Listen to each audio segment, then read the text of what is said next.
So for all of you who don't know me, my name is Alex Nowitz and I'm a vocal performer and composer.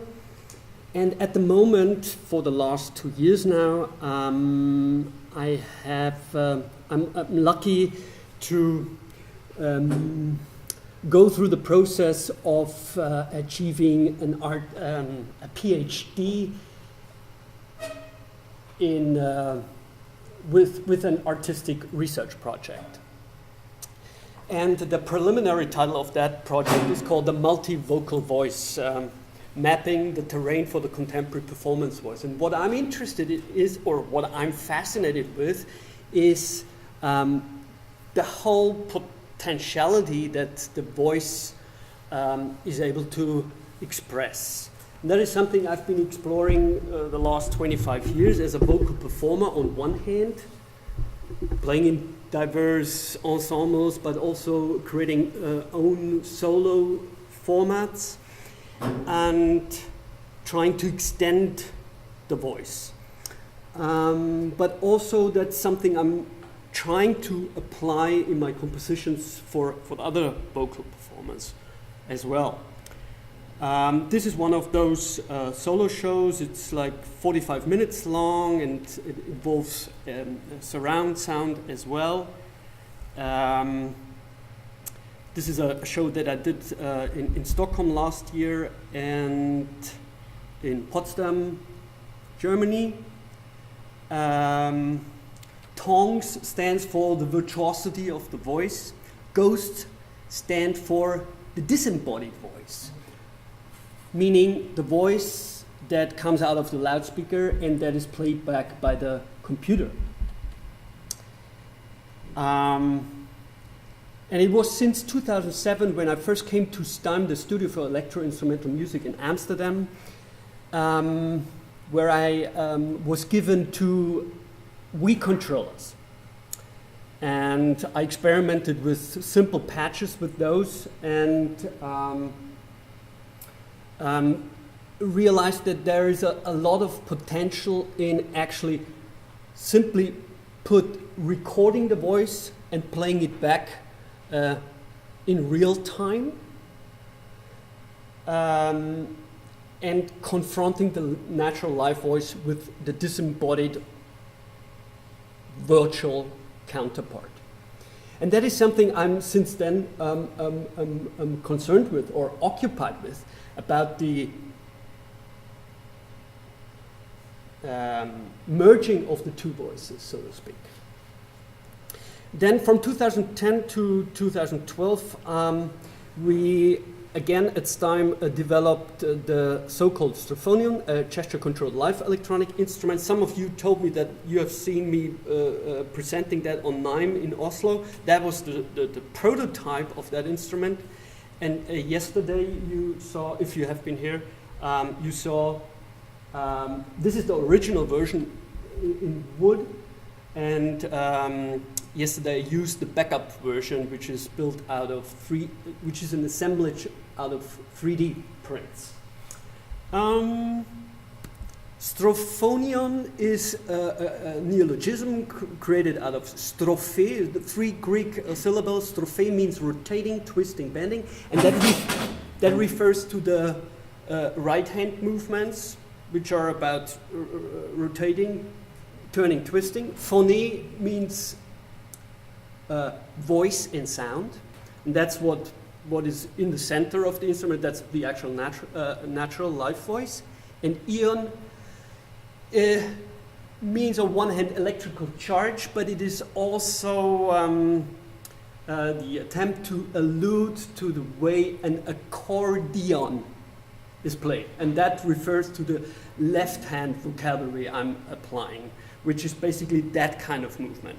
Because here I'm using ultrasonic distance sensors, which are measuring the distance between the hip and the left-hand controller. Here you can see both instruments again, and there is, at the bottom you can see the belt that I'm wearing, which has the transmitter of the ultrasonic distance sensor built on, and here you can see the receiver of that. So that defines that distance. Here's the whole equipment laid out on the table, so it's always a kind of a logistic challenge to do a concert. I'm getting better on that. Yeah, that's me. And maybe it's not a surprise, but or maybe it's certainly a coincidence, but it's actually today that a paper is going to be published on the platform CEC, which is the Canadian Electroacoustic Community, an article which actually wraps up the last 6 years of playing that instrument. So that is called Designing and Playing the Strophonion, Extending Vocal Art Performance Using a Custom Digital Musical Instrument. You can find it, you can find it on this page here, eContact. It's an online journal, and it's issue 18.3, which is about sonic do-it-yourself instruments. Yeah, and when it comes down to speech and music, I have actually very mixed feelings about it, because there are two personas in myself fighting against each other. There is the composer who's searching for some meaning, also in terms of extra musical meaning, and then there is the vocal performer who's searching to extend the voice beyond any linguistic meaning. So as a composer, I also wrote operas. That means I was heavily involved in accompanying the process of libretto writing. So I commissioned somebody else to come in to write the libretto, and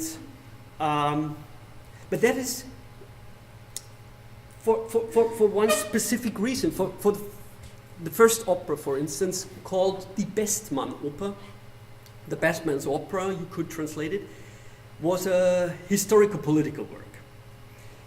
My aim was to actually address history of Nazi Germany, exemplified on Nazi criminal and mass murderer Alois Brunner, to bring that on the opera stage. Why is that? Because it hasn't been dealt with, that issue, on the opera stage a lot, if at all, in the context, in the German-spoken context. Within the speech theater, though, there have been lots of plays with that topic. So there was a lot of debate and discussion going on in the speech theater, not on the opera. So the headline about the opera was, is it allowed to bring Mr. Evil on the stage, on our culinaric, so bourgeois opera? That is, but in the end, they all agreed on, of course it is allowed, I mean, to point out. And the antagonist of the opera is based on Serge Glasfeld, one of the famous Nazi hunters still living in Paris. And he came to the opera and he said, it's very important that we point on this issue, even though, and it doesn't matter what kind of aesthetics we apply, as long as we actually point on this topic. And last sentence to this, he was actually, the main reason why I did this opera was to point out or to emphasize the scandal of what he did, but also the scandal why he wasn't brought to court, and why could he live a pretty good life without any consequences in Syria, Damascus. It was Germany, Austria, but also Israel, the Israeli government. They did know where he used to live, Rue Haddad 13, Damascus. It was known for decades.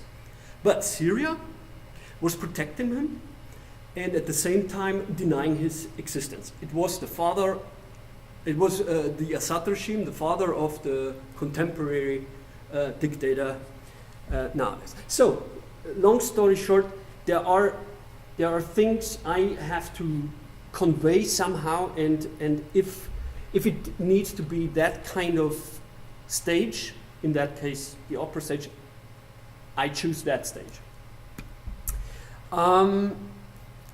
But of course, as we have experienced throughout the conference now so far, and also yesterday in the concert, we can use language and the words beyond its actual semantic meaning and use it as material. And that's what I'm applying within my solo vocal performances.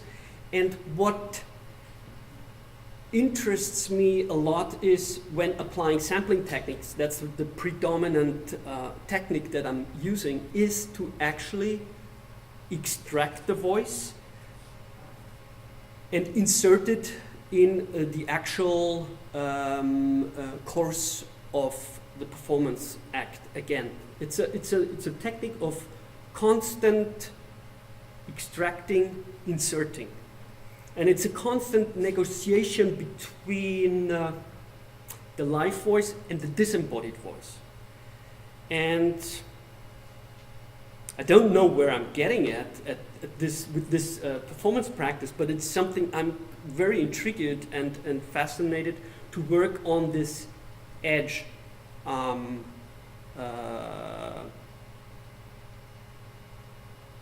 work on this edge.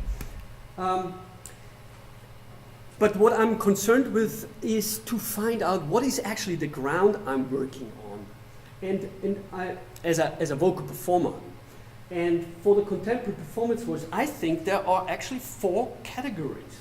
There is the singing voice, as we know it. There's the speaking voice. There is the extended voice, either applying extended vocal techniques, everything that goes beyond the 2 categories aforementioned. And there is the voice extended through technological means. And the 4th one is the disembodied or acousmatic voice, the voice that we heard yesterday the most, actually. It was the disembodied voice, the voice which is no longer detached to our body, which comes through the loudspeakers. Another way to actually look at this classification is to look at it in terms of what is the legacy I'm dealing with. As a singer, I'm actually dealing with the technique of, and that's what they all have in common, or no matter what kind of genre I'm singing in, we are extending vowels. That's the main focus. Of course, we are using consonants as well, but that's the main focus. And opposed to that, there is the speaking voice. What is the focus there? That is the consonant. When we observe an actor speaking and he wants to be heard in the last row of the theater hall, he exaggerates the consonants to be understood. The vowels come along by nature, so to speak. So the focus is on the consonantal material. So that's the two angles. And there is also what I consider the legacy of the non-human. That is the whole sound world of nature, of animals, of birds, and there's the whole sound world of machines, of technology, right? So that's the legacy of the non-human, which kicks in. This is also a question I'm concerned with. What are we doing when we are doing what we are doing? Not only through reflecting, but also right in the moment of the performance act. I'm constantly questioning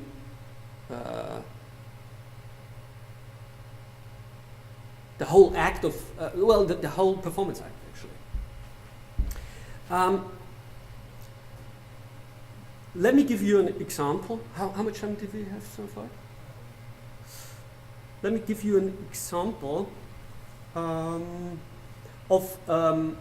That was an improvisation I did together with a dancer in Berlin. So it was a theater space, and I had plenty of time to set up and check out the wireless connection with the computer, which yesterday I had problems with, and that was due to the fact, this is my assumption, that the headless system, the wireless headset system of the microphone was competing with the system of the Symposium. And that is causing interferences, strange interpolations, and so the data transmission is disrupted. And that caused the crash of the software program yesterday. So that was an experiment yesterday, because it's funny, I have designed a wireless instrument to move freely on stage, but since I realized it is practically impossible to use a headset system simultaneously, I was plugging myself into a XLR cable again to get rid of those problems. Yesterday, I thought, let's give it a try here and see. That's exactly what happened. It was crashing. It wasn't crashing during this performance. And here you might probably understand what I mean with the legacy of the non-human kicking in here.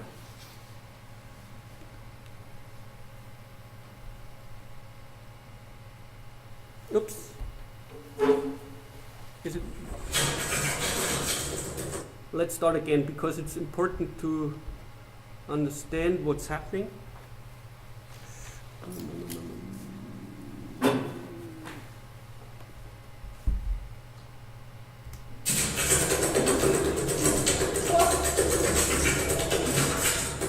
So this is pure light voice.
So as this example shows,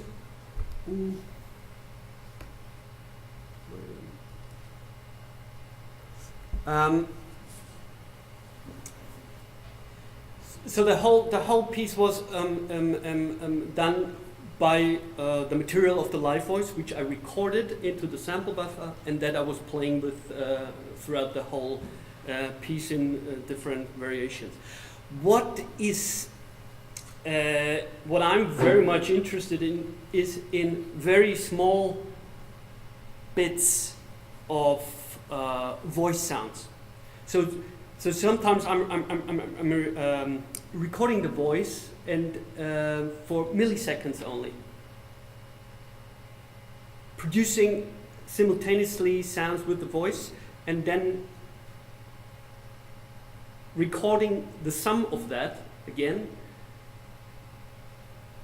doing new sounds on top of that with the live voice, etc., etc., etc. So it's a constant